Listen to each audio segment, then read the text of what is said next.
আজকে আমি আমার মতন করে একটু বানালাম গাজরের হালুয়া।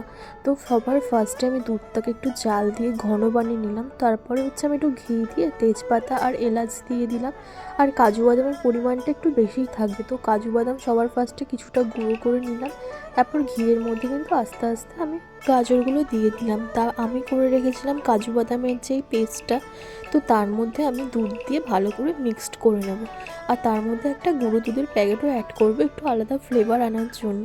তো তোমরা এইভাবে একবার গাজরের হালুয়াতে এটা করে দেখো, আশা করি ভালো লাগবে। কারণ এটা আমি নতুন নিজে থেকেই মাথা খাটিয়ে আমি এটা করেছিলাম। আমি এটা কোনো ভিডিওতেও দেখিনি, আমি নিজে থেকে এটা করেছিলাম এক্সট্রা। তো আমার তো গাজরের হালুয়াটা বেশ টেস্টি হয়েছিল। তো আমি দুধের পরিমাণটা প্রথমেই একবারে দুধ দিইনি, আস্তে আস্তে করে দুধগুলো দিচ্ছিলাম যাতে পরিমাণটা বোঝা যায় ভালো।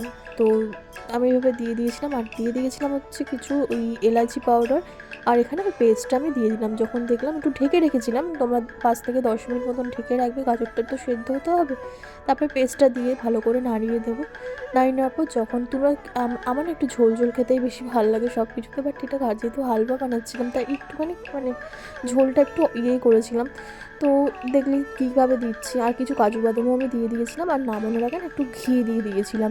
আর একটুখানি জল জল টাইপের ছিল, ওটাও একটু ভালো করে একটু শুকিয়ে নিলাম। আর আমি এক্সট্রা একটুখানি আবার একটু গুঁড়ো দুধের অ্যাড করেছিলাম, যাতে আর একটু আমার মনে হলো না দেখি আর একটু ফ্লেভার আনার জন্য আর একটা গুঁড়ো দুধ আমি অ্যাড করেছিলাম এখানে। তোমরাও করতে পারো, নাও করতে পারো।